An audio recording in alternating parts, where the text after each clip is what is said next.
Hi everyone, welcome back to Makers Machining. My name's Tim. I'm your host here on this video series on how to do the basics of machining. I hope the videos that we've posted so far have kind of given you the itch to machine something, make something.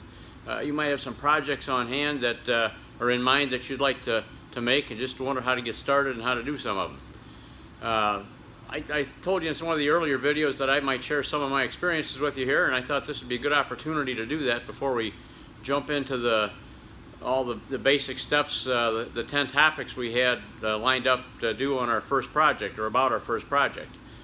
Yeah, I'm not like any different than anybody else. As a kid, I was interested in doing different projects. I did a Pinewood Derby car, I made some birdhouses, put together model cars, played with Lincoln Logs. You know, kind of the same thing that Legos do for kids today, and even adults. Legos is a great building tool. We used to do erector sets, but now the Legos have taken that over, and I suppose in a sense some of the video games out there where you can build a city, or Minecraft, or some of those things, it's interesting to hear the terminology is used in some of those games. So anyhow, some of the early things I encountered that maybe piqued my interest on making things was I was probably about 18 or something like that, and went over to a friend's house, and he was out in his garage, so I walked out there, and here's a big piece of something that they were making. Him and his dad and probably one of his brothers were making something, and I asked him, what on earth is that? And if you're familiar with what a wood plane is, that's a machine that'll take a piece of wood and cut it down real flat and smooth, and you can run it back and forth until you get the desired thickness. Anyhow, they had used that concept. They were making a machine that would run a board through the machine that they were making in their garage.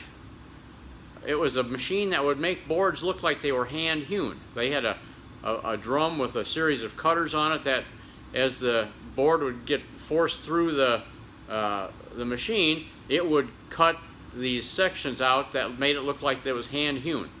I thought, wow, and I only saw this thing for about 10 minutes, but I think back oftentimes that, wow, this guy was figuring this out. You know, here's in a garage in a neighborhood, and here this guy is making this machine. I thought, man, that's really kind of neat. Some of the other experiences that I had after I got out of high school and was going to college, I worked at a factory, and they had a tool room there, and it seemed like any time there was something had to be fixed or figured out to make a process a new way, or maybe the engineers came down and said, we want a prototype for this item here, the guys in the tool room got to do that work. I worked out in the plant, so I'm standing there watching these guys thinking, man, that would be fun to do that. I'd like to be able to learn how to make some of these specialty things here. I worked in the plant, and I got to do some jobs peculiar to what I was working on, to maybe improvise things to make them better or whatever. But these guys made the tooling, the dies, the molds, that type of thing to make the finished product.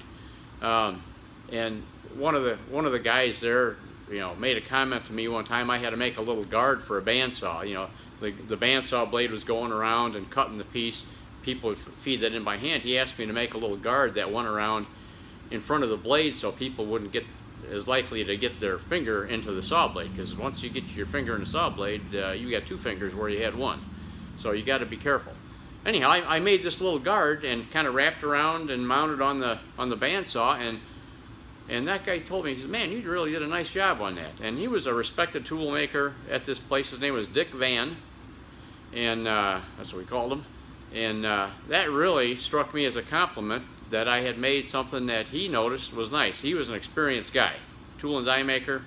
That was a great compliment. I also had a chance to make a couple other guards for some of the machines they had there, and came up with a little design there. So the bug got into me to look around and see what I could make that would be an improvement for some of the processes that we did there. So I got to do that. Another experience I had, I worked at a pattern shop, and that's where they make the wooden shape of an object that's going to be a casting.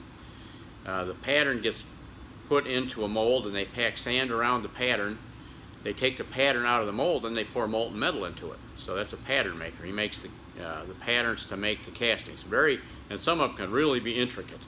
Anyhow, I got to go to a trade school along with that apprenticeship that I was in, went to Washburn Trade School in Chicago, and I learned math and blueprint reading and drafting, you know, in a way that I would never learn it anywhere else, because it was all the drawings that we made and all the parts that we had to work on were in that lab or that shop area, so we could see after we got done being challenged with drawing it, so we could see what the part actually looked like. So sometimes, you know, if you're taking a training in a school, you have to do this problem, but you never see what the end result looks like or what the goal is. So Washburn Trade School was an excellent opportunity for me to learn some of those critical things that I've used all my life. My teacher's name there was Irv Keene. He was a hard as nails guy, right down to the nitty-gritty. He didn't mess around. He was there to learn us guys how to do stuff, and boy did he. I am forever grateful for that opportunity to go there. So in life, as you go along, you may have some little things that you'd like to make on your own. This course is not about us telling you how to make a specific item for what you're going to do, but it's going to be how to use the machinery to make the part that's your idea, or something that you need, something you have to replace, make, repair, whatever. You're going to learn the steps of machining on how to do what you have to do to make your part. So as you go through life, whether you're somebody in school yet, or just getting out of school, or going to college, I had gone to a trade school. I learned a lot about the basic critical things about being a machinist. Those are opportunities that maybe aren't quite as well represented out there anymore, like trade schools, but if you have the opportunity to go to a junior college, or you can take shop classes in high school, or if there's a career center with your high school or something of that nature, by all means do that, because those are hands-on experience where you can work with your hands, make the parts.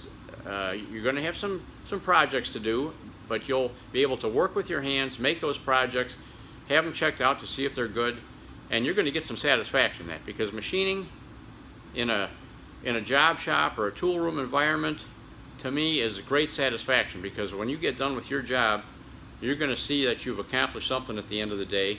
Then you get to go out there and see if it fits, and see what the result is of your part that got put into the whatever piece of equipment it goes in.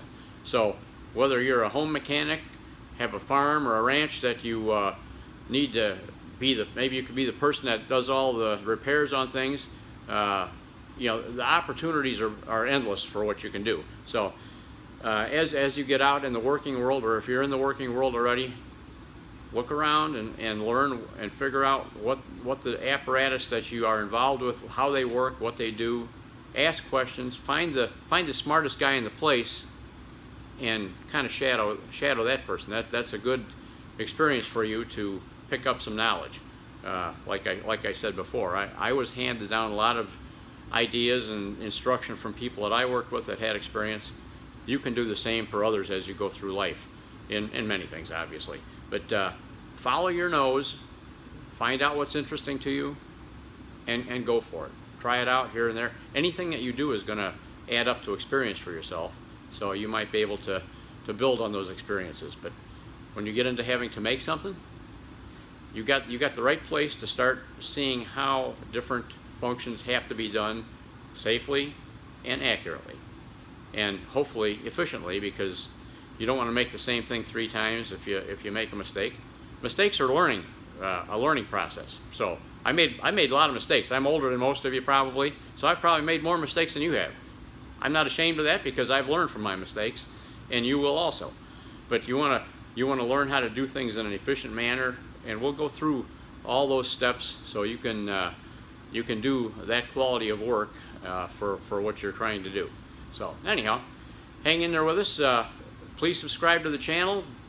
Do a couple likes on it if you could. Trying to build a following here. This is probably the 8th video, and I expect to have a lot of them, because this is not a small topic, machining. So we'll be talking to you again soon. Take care. Bye-bye.